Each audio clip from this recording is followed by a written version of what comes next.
अध्याय 55 आसन युद्ध में भागीदारी। उसका सवाल सुनकर ईशान के होंठ धीरे धीरे खुले, मानो शब्दों को बाहर निकलने की अनुमति दे रहे हों, लेकिन उसने कुछ नहीं कहा। वह नहीं जानता था कि उसे कैसे जवाब देना है। उसने अपने जीवन में कभी इतना अवाक या विरोधाभासी महसूस नहीं किया था जितना उस क्षण किया। ठंडी हवा की सीटी सुनी जा सकती थी, साथ ही उनकी सांसें भी, जो पहले से हल्की थीं। ईशान ने अपना माथा उसके माथे से रगड़ा और फुसफुसाया, तुम कमजोर हो क्योंकि रक्त सागर सी ऑफ ब्लड ने तुम्हारी ऊर्जा बहा दी है। तुम्हें आराम करना चाहिए, मैं तुम्हारे लिए रात का खाना लाऊंगा। एक गहरी आह भरकर वह पीछे हटा और इशिता ने धीरे धीरे उसकी कलाइयों को छोड़ा, जिससे उसे पूरी तरह से उससे दूर जाने की अनुमति मिल गई। ईशान बता सकता था कि वह निराश थी। आखिर ऐसा लग रहा था कि उनका एक रिश्ता है और वह टुकड़ों को जोड़कर बनाया जा रहा था। वह कमरे से बाहर चला गया, दरवाज़ा बंद कर दिया और दरवाजे के सहारे अपनी पीठ टिका दी। क्या ये सच में हो रहा है? उसने पूछा और धीरे से अपना हाथ अपनी छाती पर रखा, जहां उसका दिल था, और अपने दिल को एक सामान्य जीवित प्राणी की तरह धड़कते हुए महसूस किया। उसने ऐसा किया। उसने जोड़ा और आंखें बंद करके मुस्कुराया। ... इशिता ने मुंह फुलाया, सवाल पूछने और जवाब की उम्मीद करने के लिए मानसिक रूप से खुद को थप्पड़ मारा। वह इस बात से इनकार नहीं कर सकती थी कि वह एक जवाब का इंतजार कर रही थी। वह वास्तव में जानना चाहती थी, क्या उसने कभी उससे नफरत की थी? यह एक मूर्खतापूर्ण सवाल लग रहा था, लेकिन वह वास्तव में जानना चाहती थी। आखिरकार उसने ही उसे जमे हुए झील से बचाया था। इशिता चौंक गई जब उसने अपने सिर में एक परिचित आवाज़ सुनी। मैं तुम्हें जीने दूंगा, लेकिन तुम्हें कुछ करना होगा। ये ईशान की आवाज़ थी, जमे हुए झील पर। क्या? उसने हाँफते हुए अपने हाथों से अपना चेहरा ढक लिया। मुझे यह अब क्यों याद आ रहा है? ... एंटिका सिटी अनिटका सिटी में वापस आशु सिंहासन कक्ष में बेचैनी और निराशा में घूम रहा था। चांद की रोशनी सिंहासन कक्ष को रोशन कर रही थी, बड़ी खिड़कियों से जमीन पर परछाई डाल रही थी और खाली सिंहासन पर जम रही थी। आशु के अनुसार ईशान गलत समय पर यात्रा पर गया था, क्योंकि बहुत कुछ चल रहा था जिसे हल करने की आवश्यकता थी। डिनायल का भाग निकलना समस्याओं में सबसे कम था और वह जानता था कि और भी आने वाली हैं। ये सिर्फ एक हफ्ता है, मुझे बस धैर्य रखना होगा। उसने खुद से बुदबुदाया और पूरी तरह से रुक गया। अभी सिर्फ एक दिन हुआ है, लेकिन यह एक साल जैसा लगता है। आशु ने निराशा में कराह उठी।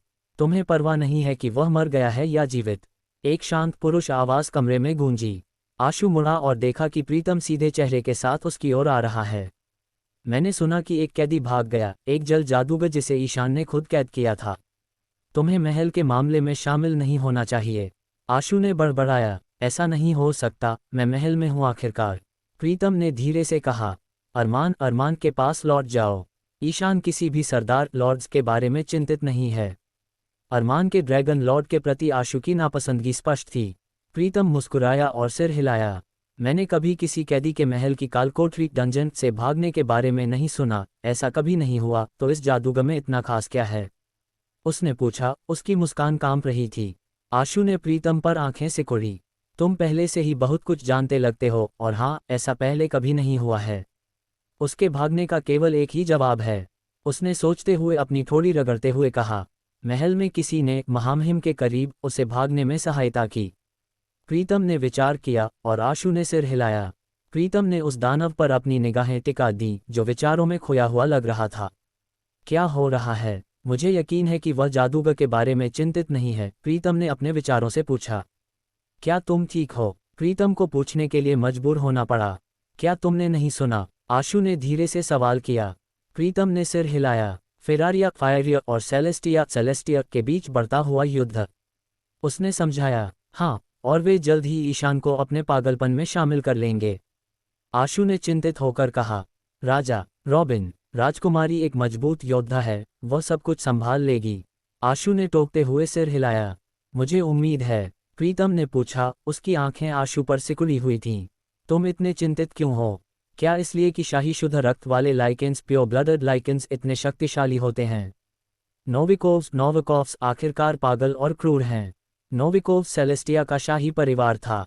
वे शक्तिशाली शुद्ध रक्त वाले लाइकेंस थे और खूंखार और क्रूर होने के लिए जाने जाते थे। फेरारिया और सेलेस्टिया ने आखिरकार एक दूसरे पर युद्ध की घोषणा कर दी थी, जैसा कि ईशान ने भविष्यवाणी की थी। तुम्हारा काम नहीं, आशु गर्जा। क्या वे महामहिम के लिए खतरा पैदा करते हैं? प्रीतम ने पूछा, आशु की शत्रुता को अनदेखा करते हुए। आशु ने गुस्से से उपहास किया और मुस्कुराया जैसे ही उसने सिर हिलाया। परवाह करने का नाटक मत करो और अपनी नाक मत डालो, इससे तुम केवल मूर्ख दिखोगे। प्रीतम ने एक गहरी आह भरी और अपना सिर नीचे कर लिया। शांत होकर बात करो। वह रुक गया और अपना सिर उठाया, आशु पर गुस्से से घूरते हुए, जो प्रीतम से दूर हो गया। जब भी हम मिलते हैं तो हमें बहस करने की जरूरत नहीं है। क्या तुम्हें पोर्टल्स के बारे में कोई जानकारी है जो अन्य दुनियाओं की ओर ले जाते हैं? एक गहरी आह भरकर आशु ने पूछा। मैंने सुना है कि अल्फा वारिस अल्फा ए युद्ध का प्रभारी है। प्रीतम धीरे धीरे बोल रहा था। युद्ध को फिरारिया की राजकुमारी पर छोड़ दो और हमारी समस्या पर ध्यान केंद्रित करो। प्रवीण जो एंटिका पर केंद्रित है। आशु ने उपहास किया और अपना ध्यान प्रीतम की ओर लौटाया, जो उसे दिलचस्पी से देख रहा था। अगर युद्ध यहाँ आता है तो ईशान जानता होगा कि क्या करना है। उसने शांति से जोड़ा। तुम्हारे दिमाग में क्या चल रहा है? तुम कुछ छिपा रहे हो। प्रीतम बोला, जिससे आशु को एक चालाक मुस्कान मिली। मुझमें शामिल होना तुम्हें उससे जल्दी नर्क भेज देगा जितना तुम्हें जाना चाहिए, लॉर्ड प्रीतम।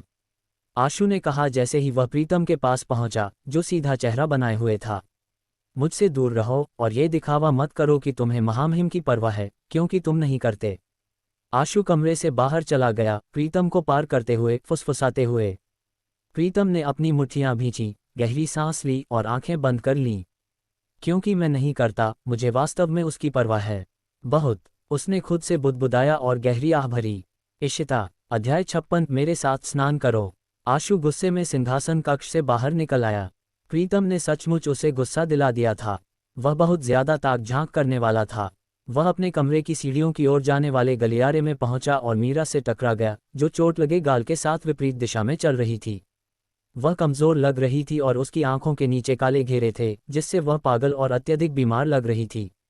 नाटक, आशु ने मन ही मन सोचा और हंस पड़ा। उसने उसे पार करने की कोशिश की, लेकिन उसने उसकी बांह पकड़ ली और उसे दीवार से सटा दिया, मुस्कुराते हुए। मीरा, तुम कहाँ जा रही हो? मुस्कुराते हुए उसने सवाल किया। मुझे जाने दो। तुम क्या कर रहे हो, दानव?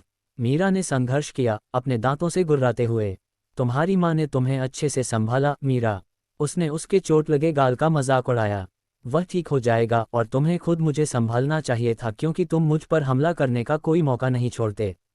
मीरा गुर्राए, उसकी आंखों के आसपास के काले घेरे गहरे हो गए।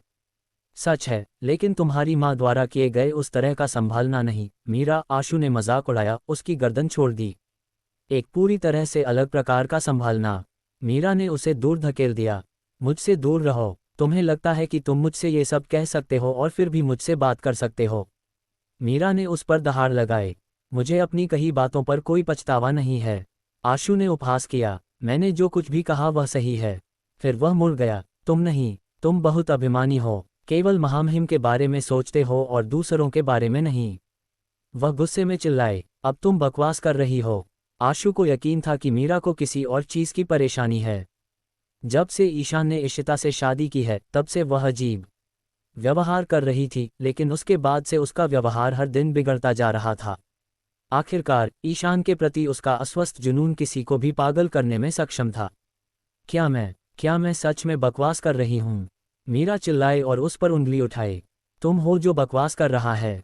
वह उस पर झपटी और उसकी शर्ट पकड़ ली। शांत हो जाओ। अपनी शर्ट से उसके हाथ हटाते हुए आशु ने फुसफुसाया। मीरा गुर्राए और उसे दूर धकेल दिया, उसकी शर्ट फाड़ दी। क्या तुम मुझे आराम करने के लिए कह रहे हो? उसने पूछा। हिस्टीरिकल हंसी में फूट पड़ी और आशु ने उसे देखा, थोड़ा हैरान। हाँ, और मेरा मानना है कि तुम्हें लंबी नींद लेनी चाहिए। उसने मुड़ने से पहले जोड़ा। उसके बाद तुम्हें बहुत बेहतर महसूस होगा। मेरी बात सुनो। तुम उसकी पूजा कर रहे हो। मीरा ने शांति से उस पर गुर्राया। पूजा? आशु ने मजाक उड़ाते हुए पूछा और उसकी ओर मुड़ा। मैं उसकी सेवा करता हूँ। उसने उस पर चिल्लाया। तुम अविश्वसनीय हो। मैं तुम्हें अपनी कही बातों पर पछतावा करवाऊंगी। मीरा उस पर चिल्लाए और एक बार फिर उस पर झपटी। आशु ने उसके हमले से बचा, उसे पकड़ा और उसकी गर्दन के किनारे पर थप्पड़ मारा। उसने तुरंत उसे बेहोश कर दिया और उसे अपनी बाहों में उठा लिया। तुम्हें क्या हुआ है? आशु ने आंखें घुमाते हुए पूछा। मेरा मतलब है, मुझे पता है, लेकिन वास्तव में तुम्हें क्या परेशानी है? ... ईशान भोजन की ट्रे लेकर कमरे में दाखिल हुआ और इशिता को कमरे में टहलते हुए पाया। वह अभी भी आंखों पर पट्टी बांधे हुए थी और वह बहुत कुछ सोच रही थी। तुम्हारा भोजन आ गया है। ईशान ने शांति से घोषणा की। मुझे भूख नहीं है। इशिता टहलती रही। तुम्हें चक्कर आने लगेंगे, उसने शांति से कहा। तुम्हें कब से परवाह होने लगी, ईशान ड्रेगोस? इशिता ने उपहास करते हुए पूछा।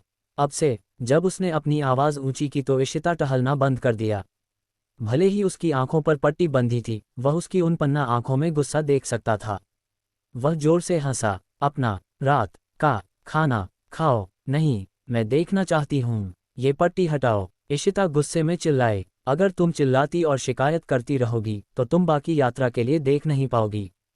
उसने ये तब कहा जब वह उसकी ओर चला, फिर उसकी बाँह पकड़ी और उसे बिस्तर तक ले गया जहां वह बैठ गई। जैसे ही वह मुस्कुराया और भोजन की ट्रे अपनी गोद में रखी, उसने अपनी बाँह झटक दी। क्या तुम चाहती हो कि मैं तुम्हें खिलाऊं? उसने शांति से पूछा। नहीं, हाँ, इशिता ने धीरे से कहा। उसने यह उम्मीद नहीं की थी कि वह पूछेगा। वह इतना उदार और रोमांटिक था। उसने अपना समय लिया और उसे चावल की खीर के चम्मच खिलाए जब तक कि प्लेट खाली नहीं हो गई, फिर चीज़केक और पैनकेक काटे। जब उसके होंठ का किनारा दागदार हो गया तो उसने अपनी उंगलियों से उसे उठाया और चाट लिया। इशिता लाड़ प्यार से भरी हुई और ठूसी हुई थी। उसने ट्रे में सारा खाना खत्म कर दिया और अंत में उसने जोर से डकार ली।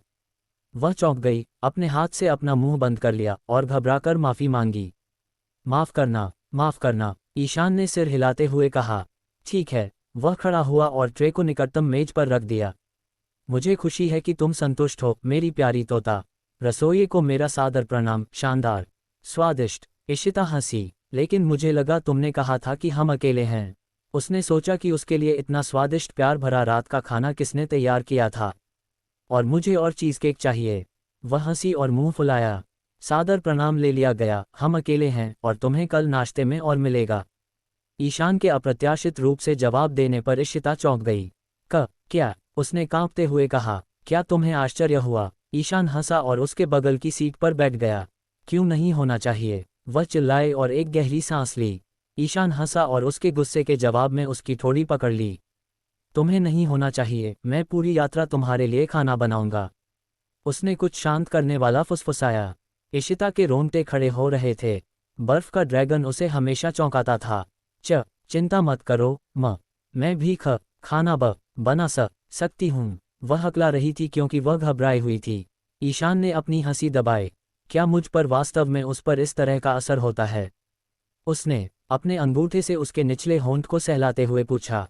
तुम्हें ज़रूरत नहीं है, तोता, उसने धीरे से कहा, उसके करीब झुकते हुए। हालांकि मैं चाहूंगा कि तुम मेरे लिए कुछ करो। उसने फुसफुसाया जिससे वह मुश्किल से निगल पाए। क्या? शांत हो जाओ। वह हंसा, उसकी निगाह उसके प्यारे होठों पर टिकी थी। यह मुश्किल नहीं होने वाला है, उसने मोहक ढंग से कहा और करीब झुक गया और उसका निचला होंठ पकड़ा, उसे धीरे धीरे चूसते हुए। ईशान के उसके होंठों पर बुदबुदाते ही इशिता चौंक गई। मेरे साथ स्नान करो।